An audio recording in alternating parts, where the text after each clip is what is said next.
What's good, YouTube? It's your boy Ghost. I'm coming to you from inside my truck. I'm out here in Arizona, sitting at McLean's Foods, trying to get unloaded so I can go back to California and I can enjoy my weekend. But I'm dropping this video to answer some questions, answer two questions actually. First question is from I Am Israelite. He asked me this question yesterday, or today.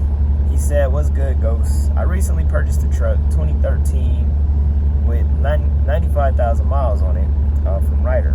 Was used at a school to train my wife. Is OTR. She has a lane from Washington to SoCal and has her own authority, so she's about to train for freight broker for the next few days. I picked up the truck next Friday.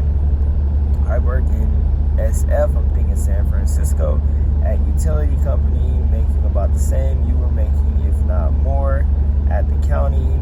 But I feeling like I want my own freedom. But if I leave, she won't have benefits, and they match whatever I put into my 401k, which is the stockbroker's hustle. My question to you is, knowing what you know now, would you still would have walked away from the county? Meaning, one video, you wanted the new position for the county and you didn't get it, would have done something different and stayed, or still kept mashing? I'm at a company, you die or retire, but I know this money changed because you feel you're making more than the next man, but I'd rather be happy, hit the road with the wife, but I'm holding fast. Your opinion would be greatly appreciated." All right, Israelite, I'm gonna answer that. Let me see. How's the best way to answer this?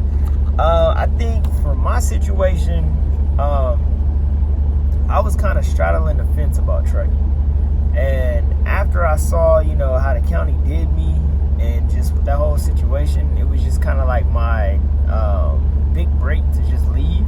So I just left. I mean, for me, I had nobody in trucking. It was just me. Like, I jumped into this as a company guy, by myself, with no real support or anything like that. I mean, benefits are cool and all, but the way I see it, and this is just my personal opinion, I can get benefits on my own. I can get my own dental. I can get my own vision. I can get my own life insurance. I can get all that myself, which I'm going to drop a video talking about, just insurance and just everything. I can get all that myself.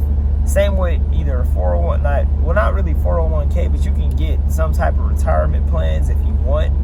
I think it's IRA, and then there was something that who was those people? Prime America. Prime America has like something too that they offer retirement plans for small business owners. So, I mean, you probably can pull out of your 401k, but when it comes to wanting something different, it's really up to you.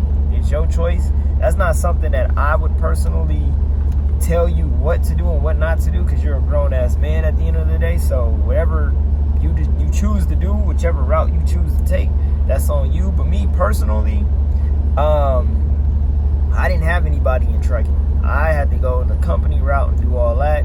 I mean, she's already got her foot in the door, with her own authority, and just she's already trucking from here to Washington. I mean, the best thing I would say for me, I was already out the door. Like, I was already headed out the door, because it was just, like I said before, law enforcement, college and all that was cool, but it wasn't what I truly wanted to do. It's not my passion. My passion was owning my own company, which was Steel Hogging Productions at the time. That was me. That was my company. That was like, what I really pushed.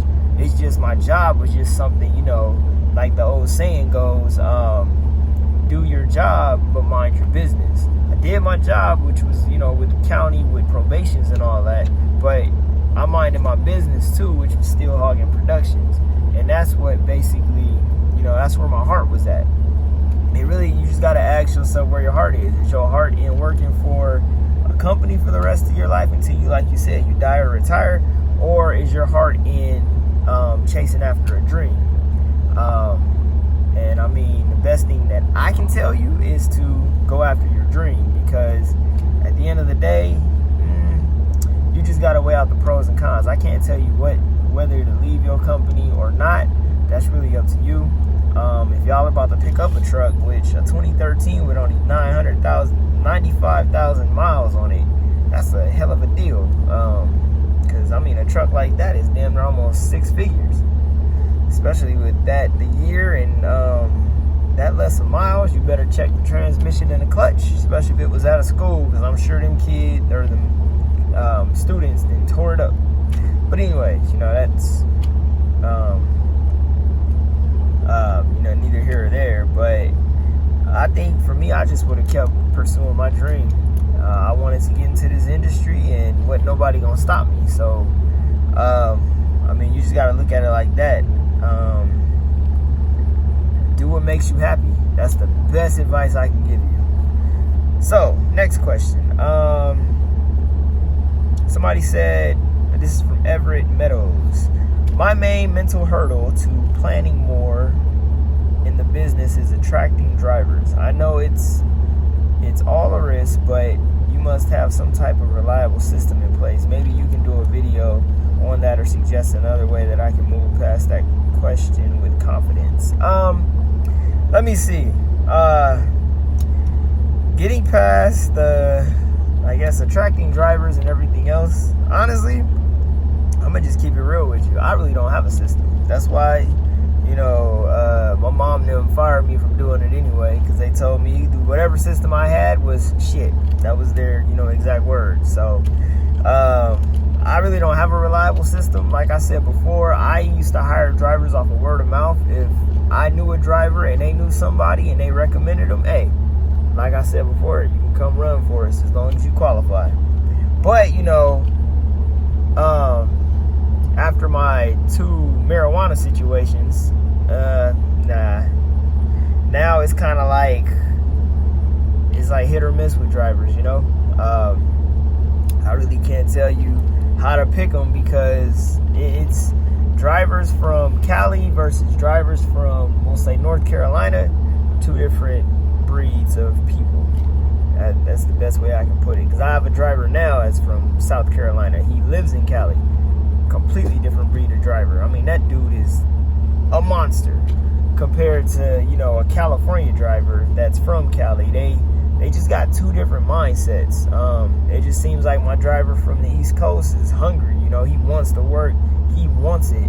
Versus, my Cali drivers that I run into are Hollywood. They want weekends off. They want to make $3,000 a week and be home. So, it really depends. I can't really, that's not really something that I can't really suggest a good way or a wrong way to do it, because I'm just, I don't do the hiring process no more. Now I use my mom and them to vet drivers, and, she's military, so, she scares off a lot of people. That's the best way I can put it. But I hope this answers your question.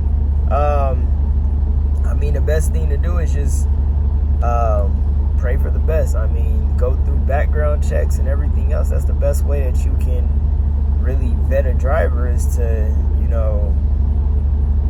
just really look into their background. I wouldn't take nobody that's job hopped for the past 3 or 4 years and been to like 12 different companies. That tells you a lot about the driver. That means he's going to job hop with you. I would go for a driver that, has shown longevity with one company. So, I mean, if you can find a driver like that, test them out.